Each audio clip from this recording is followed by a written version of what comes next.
Hey, it's great to see you again. Welcome to another episode of Martin's Monday Pedal Playthrough. If you've not caught any of the 30 or so episodes that have been before this, what we do here is we take a pedal, we play through it with a couple of familiar sounding guitars and just have a listen to what kind of sounds you can get out of it. It's not a review per se, it's not a demo per se, it's just exploring the tones available in one of the many pedals in my collection. While you're here, make sure you click that thumbs up icon down below. That's very much appreciated. It really helps the YouTube algorithm. Subscribe to the channel if you're not already. We're trying to build a really cool community here. And comment down below if you tried this pedal and if you have any other thoughts whatsoever. Right, let's get right on with it.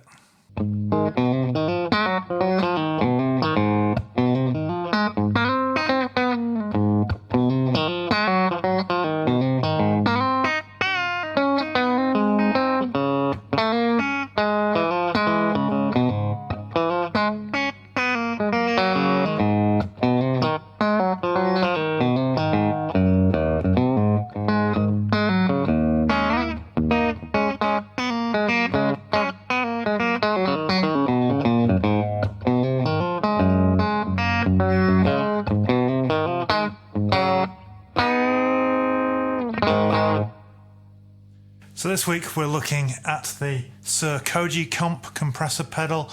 This has long been a favourite of mine. I have one on my board pretty much permanently on my main board.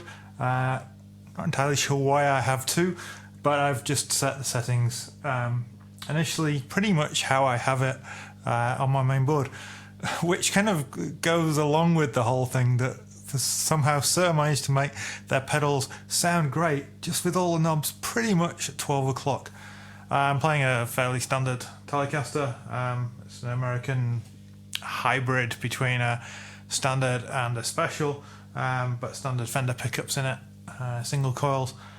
Now you'll see that the pedal has four knobs: a compressor knob, or compression knob, a level knob which controls the output, attack which controls how fast it responds, and a mix because it has a dry wet blend, very useful in a compressor pedal.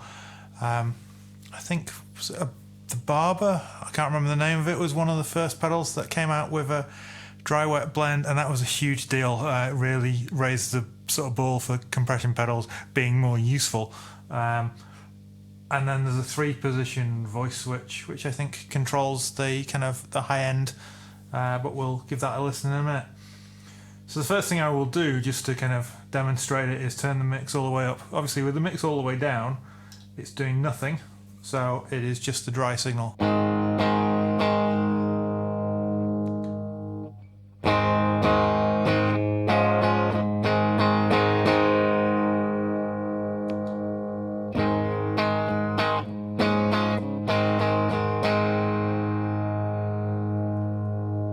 And with the mix all the way up, you're just hearing the compressed signal.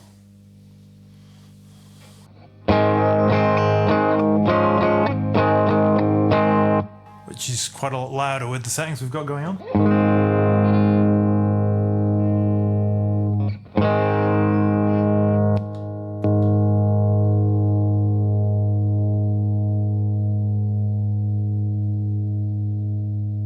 Just listen to that sustain. I'm not loud in this room at all.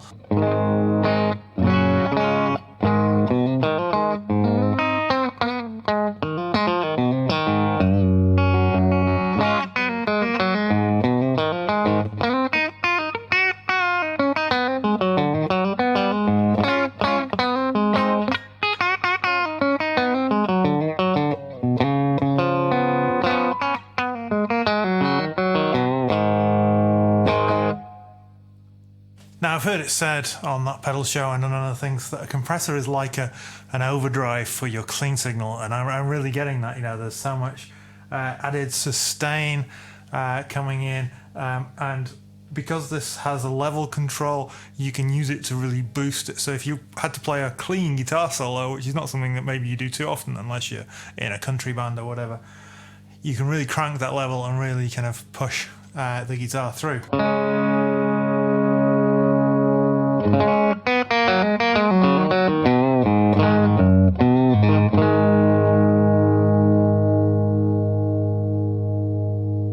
So you want to just adjust that to taste, depending on what kind of sound you're going for, really.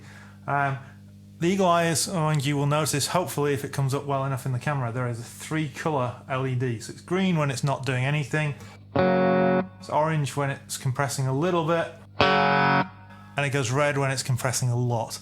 It doesn't mean that there's anything bad when it's red. It's not like a danger thing or anything. It's just to illustrate how much it's compressing. It's a fairly good indication of the kind of signal you're putting out to it. So a guitar with higher output pickups would be more likely to be in the red more often, whereas a guitar with really low output pickups would be in the kind of orange level when you're playing much more often.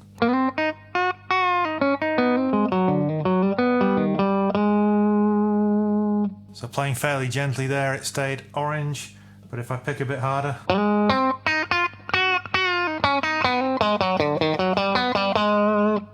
you can see that some of the notes, even playing single notes, will go into the red, and if I play chords,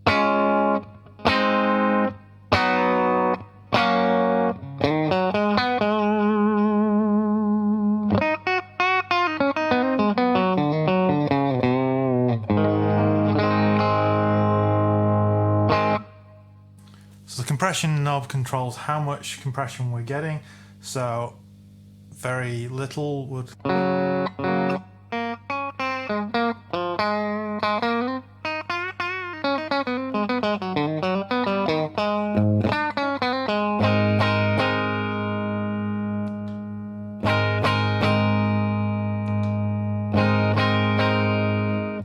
but even on its lowest setting, it's still adding a bit of sustain to the signal, which is cool. But it's definitely not having as much effect on kind of the louder notes.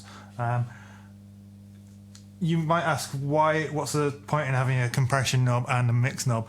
Well, the idea is that the compression knob, you set the amount of squish that you want in the signal, and then with the mix knob you can blend in the amount of dry signal so that you get more kind of character and dynamics to your signal, while at the same time you can get the sustained that you maybe want out of that as well. You can of course run an overdrive into a compression pedal. Trey Anastasia from Fish has done this for many years. There is a lot of debate about whether you run a compressor before or after an overdrive. There are pros and cons of both approaches. The way Trey does it is that he likes to have his tube screamers with quite a lot of output level, and then the compressor brings it down to give that endless singing sustain that he's so well known for, without it having to be too loud and drive the front of the amp too much.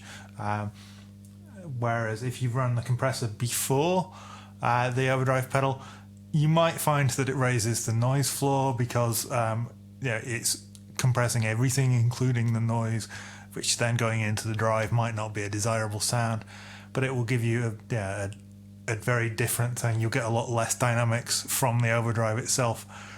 So if you pick hard into the compressor, will reduce that down, so you'll get a similar amount of gain to if you pick more gently, which also has its uses. If you're doing lots of tapping and stuff, stick a compressor before your overdrive or your distortion, and it will really help to even all that kind of stuff out.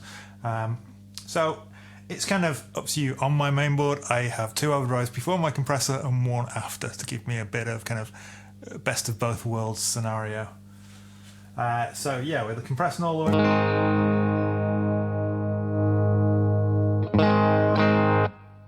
by like 10 o'clock it's definitely starting to have more of an impact, and also raising the level.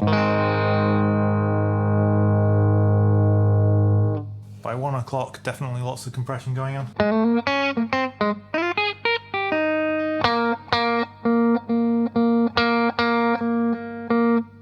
What I'm finding there is the harder I pick, the brighter the sound is, but it's not actually getting any louder, at least perceivably, in the room, which is kind of what I'd expect from this guitar. Tele is always a bright sounding guitar.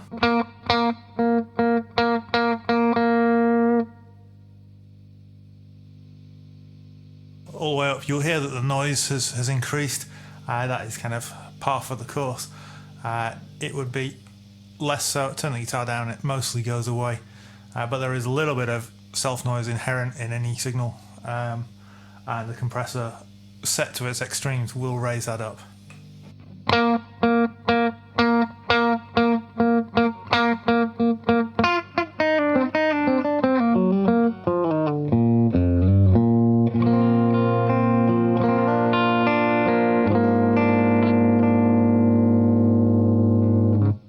So by this point, even picking really gently, the compressor is on red for nearly every note, which may have its uses if you're going for that really kind of 80s Nashville country thing with no dynamics but lots of twang.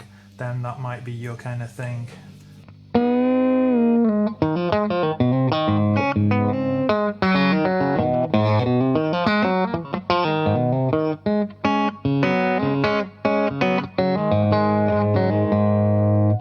Let's just explore the voice switch while we're at this kind of extreme setting. So lots more high end with it to the left.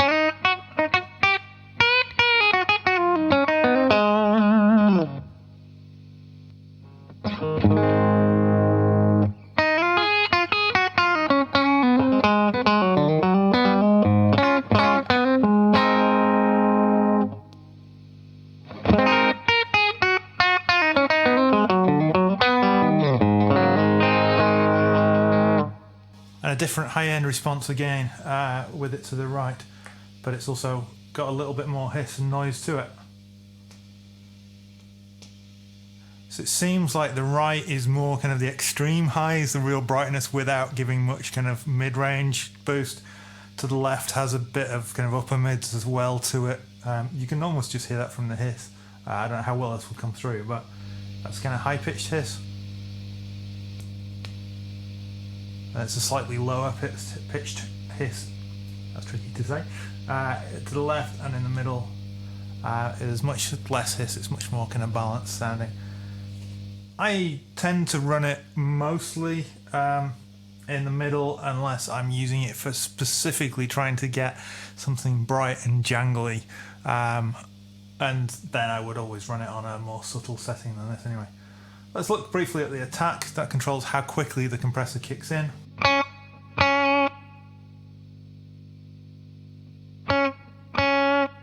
So with it to the left, that's like the fastest attack time. So that's completely cutting off any transient. We're not getting as much pick attack.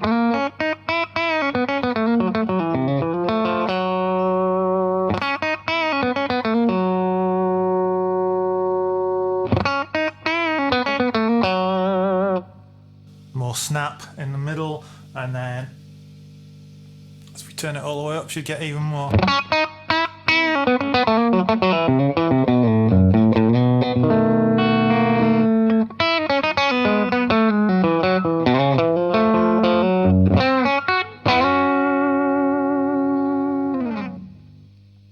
So for me, I like to run it fast, but not too fast. So around about 10-11 seems to work. Compression, I go for whatever suits the guitar really and the part I'm playing, but somewhere in the middle because I don't want it to be too noisy. And then I'll pull the mix down. So it's kind of, it's still there, but it's less perceptible. So if I play without,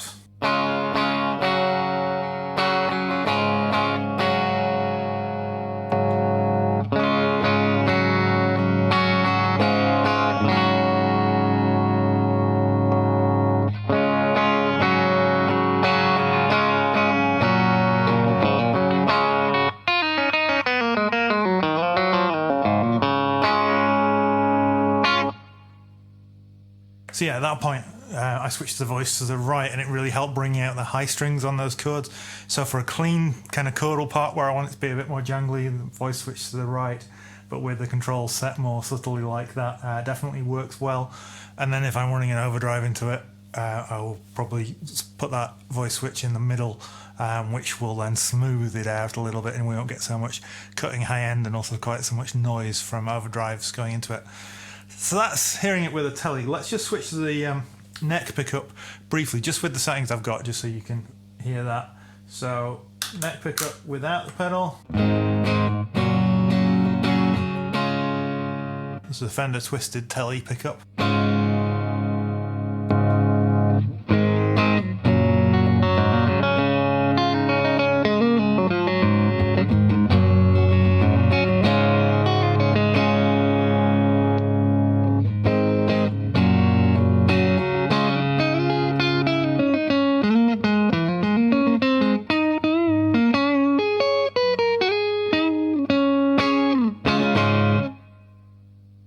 Okay, now let's try it with humbuckers and plug in the Les Paul.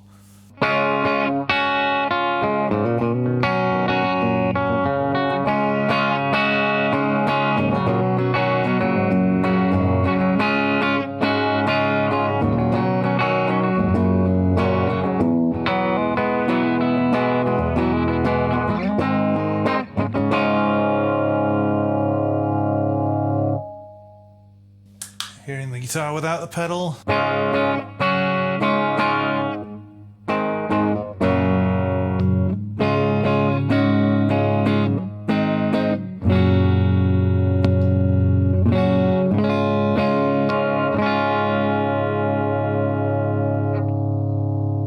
So this is a fairly vintage spec Les Paul. It's not lacking in sustain despite being relatively light at 8.6 pounds for a Les Paul.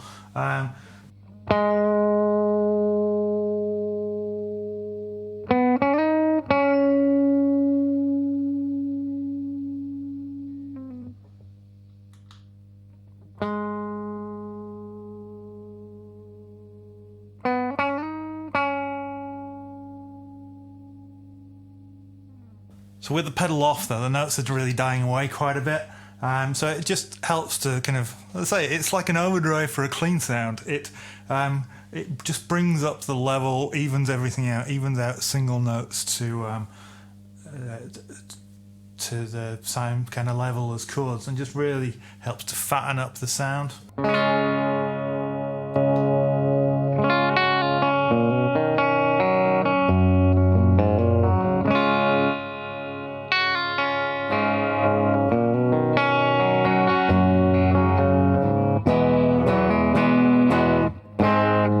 It also helps me, I've got 50s style wiring in this, which means that as you take the volume down, the tone gets brighter rather than darker. I believe that's right anyway.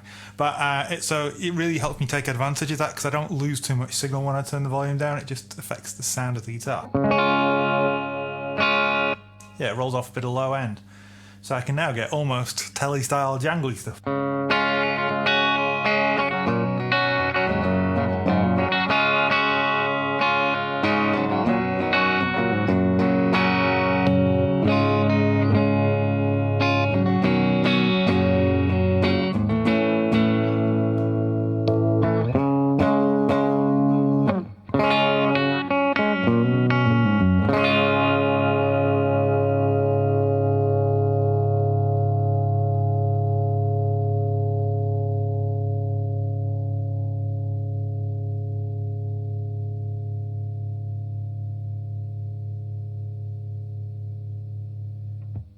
Now there is no way you'd still be hearing that chord without the pedal on. So it's just something that's a really useful tool. Would I have the settings set like this for this style of guitar? Maybe I would turn the mix down a little bit just to let a little bit more of the kind of pure signal through. But I don't see any particular reason why I'd change it. If I wanted it to be brighter, obviously I could hit that voice switch.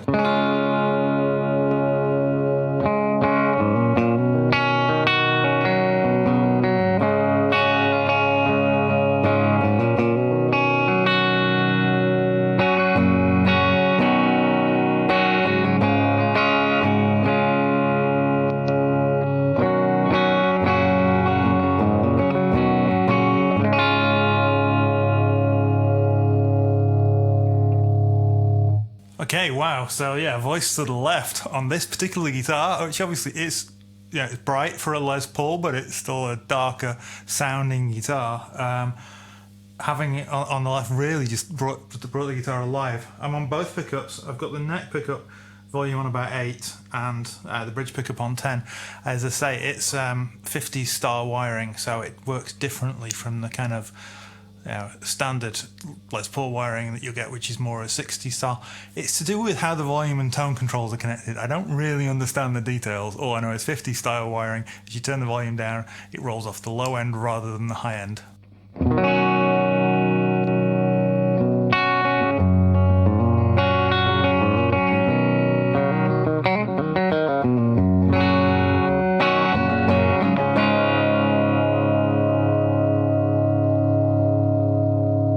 Yeah, that's really inspired me just to try that sound with blue now. So it just goes to show that just a simple little switch, I could get so many different tones just from a couple of different guitars without touching the knobs. This is how I have the knobs pretty much whenever I use this pedal. So yeah, and they're all okay. That's at what, 11 o'clock, and that's maybe approaching 1 o'clock, but yeah, it's so close to 12. Just a really well thought out pedal with great kind of knob positioning and all that. I've probably talked enough on this pedal. It's my favourite compressor pedal by far, definitely one I would wholeheartedly recommend. It's been on my board for 8 years and it's not going anywhere. So thanks once again for watching Martin's Monday pedal playthrough. Come back next week for another pedal exploration. Until then, if you've not clicked the thumbs up icon, please do. Subscribe if you're not already. Comment down below. I'll see you next week. Take care.